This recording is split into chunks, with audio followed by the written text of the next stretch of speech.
Ici Anthony Dallaire et voici vos informations. On débute dans le monde judiciaire et plus particulièrement dans le dossier du meurtre de Sandra Godet. Eh bien, l'un des deux hommes accusés il y a 35 ans, Hugues Duguay, a été retrouvé sans vie lundi dernier. Félix Blaquer revient sur la situation et fait le point sur deux autres dossiers au Palais de justice de Val-d'Or. Après 35 ans de saga judiciaire à Val-d'Or et plus d'une décennie passée derrière les barreaux, Hugues Duguay a été retrouvé sans vie lundi dernier à son domicile. Ce dernier est l'un des deux hommes, avec Billy Taillefer, à avoir été accusé en 1990 du meurtre de Sandra Godet. Selon nos informations, Hugues Duguay se serait enlevé la vie, mais une investigation est en cours afin d'établir les causes et les circonstances entourant le décès. M. Duguay avait passé 12 ans en prison avant d'être acquitté en 2003. Martin Plourde, administrateur de la page Facebook Sandra Godet, la population exige des réponses, martèle que M. Duguay aurait dû être mieux soutenu par les instances décisionnelles. La Sûreté du Québec, comme vous le dites, le procureur général du Québec et la Ville de Val-d'Or ont une part de responsabilité, assurément. Ils auraient pu faire partie des solutions, puis ils ont décidé de persister à être un problème dans la vie de Hugues Duguay et de Billy Taillefer.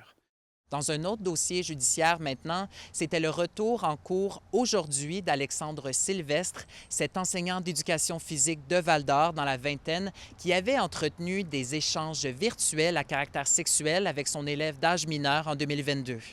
La date du dévoilement de la sentence va être le 14 janvier 2025 prochain. On rappelle que M. Sylvestre a été reconnu coupable en septembre dernier de l'utilisation de moyens informatiques dans le but d'avoir des contacts sexuels avec une mineure et partage de matériel pornographique avec une mineure.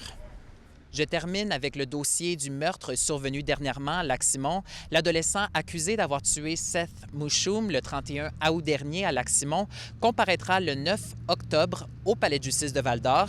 Et d'ici là, le jeune est toujours détenu dans une unité de détention du Centre jeunesse. Félix Blaquière, RNC Nouvelles, Val-d'Or. Dans nos forêts maintenant, la crise dans le monde forestier ne semble pas près de s'essouffler. Selon les informations du Journal de Montréal, Produits forestiers résolus licencierait 344 travailleurs au Québec. Du lot, ce sont 70 travailleurs de la scierie Comtois à Lebel-sur-Quévillon qui seraient touchés en raison de conditions de marché défavorables. La scierie de Maniwaki et celle de la Mauricie subiraient également des coupes. On rappelle que Résolu a pourtant reçu quelques 224 millions de dollars d'aide publique de toutes sortes ces dernières années. La majorité des 344 licenciements seraient actifs le 20 décembre prochain. Et au culturel, le Musée d'art de Rouyn-Noranda lance demain ses deux balados, La vie secrète des œuvres d'art et Balado-Rama. Dans les 5 épisodes, l'écrivain haïtien et professeur de littérature au cégep de l'Abitibi-Témiscamingue, Fenel Alexandre, pose un regard unique sur les œuvres du Musée d'art. Et dans les 9 épisodes de Balado-Rama, vous pourrez découvrir une série d'ateliers d'écriture supervisés encore une fois par Fenel Alexandre. Balado-Rama fait entendre les réflexions individuelles des participants et nous invite à renouveler notre regard sur les œuvres du musée. Le lancement des deux balados a lieu demain à 17h au Musée d'art de Rouyn-Noranda. Et au sport, annonce majeure pour le cyclisme féminin. Le Tour de l'Abitibi-Glencore a confirmé aujourd'hui une édition féminine du Tour dès 2025. Alexis Dumont nous donne tous les détails. Du 10 au 14 juillet prochain, Val-d'Or vibrera au rythme du cycliste international junior féminin. On est extrêmement fiers. Vous ne savez pas à quel point qu'on a travaillé fort pour déjà commencer un comité stratégique dans lequel Caroline Canuel siège aussi, Olivia Barry. On a rencontré beaucoup de gens pour s'assurer qu'on rejoignait vraiment la communauté de coureuses féminines. On s'est assuré qu'on respectait les normes aussi de l'UCI, de Cycling Canada et la fédération aussi qui est avec nous autres. Fait que je te dirais que c'est un travail de 4 ans qu'on est là-dessus. Et on est très fiers de ce qui se passe ce matin, là. Je vous dirais qu'on n'a pas dormi beaucoup cette nuit, là. En démarche depuis plusieurs mois avec l'Union du cyclisme international, l'organisation du Tour a réussi à attirer une épreuve féminine qui sera, tout comme le volet masculin, la seule manche nord-américaine au calendrier. Premier mot qui nous est venu en tête, c'est qu'il faut vraiment intégrer les filles telles que le Tour de France le fait. Et on est content d'être comme les deuxièmes à être aussi importants dans le monde, à intégrer une Coupe des nations féminine. Donc, c'est un peu de là, c'est parti. Puis ça fait longtemps que moi, avant même que je devienne présidente du Tour, ça me trottait dans la tête. Et donc, Christine Beausoleil aussi qui a embarqué avec moi. Et là, on a réussi à convaincre tout le CA. 4 courses seront au programme avec possiblement 2 épreuves sur route, un sprint et un contre-la-montre. L'objectif sera maintenant de faire de cet événement un événement grandiose et unique et l'organisation a de grandes ambitions pour 2025. Depuis 2 ans, on fait du benchmarking auprès des équipes internationales, des équipes régionales et je crois qu'on va être victime de notre succès cette année.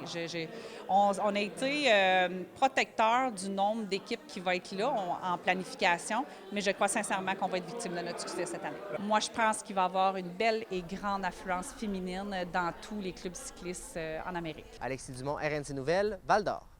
Et justement, en parlant de sport féminin, cette année, le club de soccer boréal de Rouyn-Noranda aura certainement fait briller la région. 3 équipes, soit le U14 féminin ainsi que les U16 féminins et masculins, sont sorties championnes de leur ligue. Elles se dirigent maintenant vers le prestigieux tournoi de la Coupe Québec. Alexandre Cabana est allé à leur rencontre et lors de leur pratique hier soir.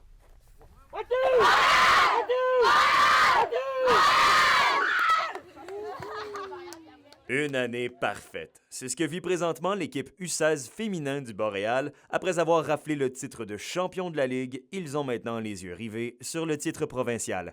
Hier soir, un match opposant les championnes U14 du Boréal aux championnes U16 se veut un test intéressant pour les 2 équipes locales. C'est une première parce que c'est la première fois qu'on joue contre des plus jeunes. J'espère que ça va les aider autant que nous pour nous préparer à nos matchs de la Coupe Québec. Non, il a été l'an passé, mais on a fini 2e. On espère cette année finir première. On espère bien. On a une belle chimie, mais faut mettre les capacités pour. On a la volonté. Là. Ouais, on a une année sans défaite. L'année passée, on a une seule défaite en finale. Ouais. Puis là, on a réussi à avoir notre médaille d'or. On a gagné les séries.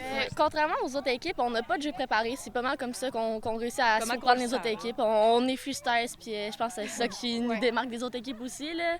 Maintenant, c'est à Drummondville que tous se rendront la semaine prochaine. Ça s'appelle la Coupe interrégionale, mais c'est comme les premiers des 5 ligues qui vont s'affronter là-bas à Stade Drummondville. Cette année, ça va être spécial. On va être les 2 équipes féminines, les U14 sont là, puis les garçons aussi, U16. Avec Rouyn-Noranda va être bien représenté. Le côté technique du Boréal, puis même en région, ça se développe. Là, avec, on n'a plus de honte à aller jouer à Montréal. Là, on se développe vraiment bien.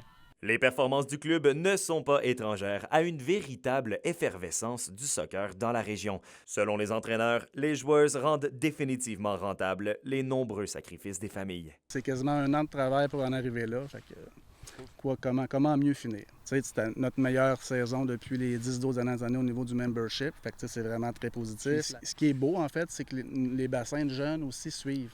Fait qu'on a vraiment une belle relève. On a vraiment beaucoup de jeunes qui jouent au soccer de plus en plus. Donc, autant au niveau masculin que féminin, qui est quasiment 40 % de notre membership, là, les filles. C'est vraiment très encourageant.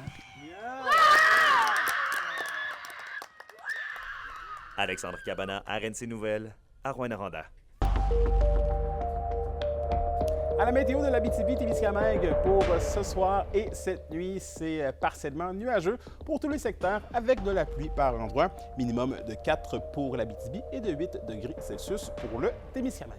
Pour la journée de demain, on prévoit une alternance de soleil et de nuages et 30 % de probabilité d'averse. Les maximums seront de 16 degrés Celsius. Et finalement, en aperçu pour samedi, c'est du soleil avec des maximums de 16 degrés Celsius. Et voilà, c'était vos informations régionales. Merci encore une fois d'avoir été des nôtres. Nous, on se dit à demain pour la suite des choses. D'ici là, prenez soin de vous.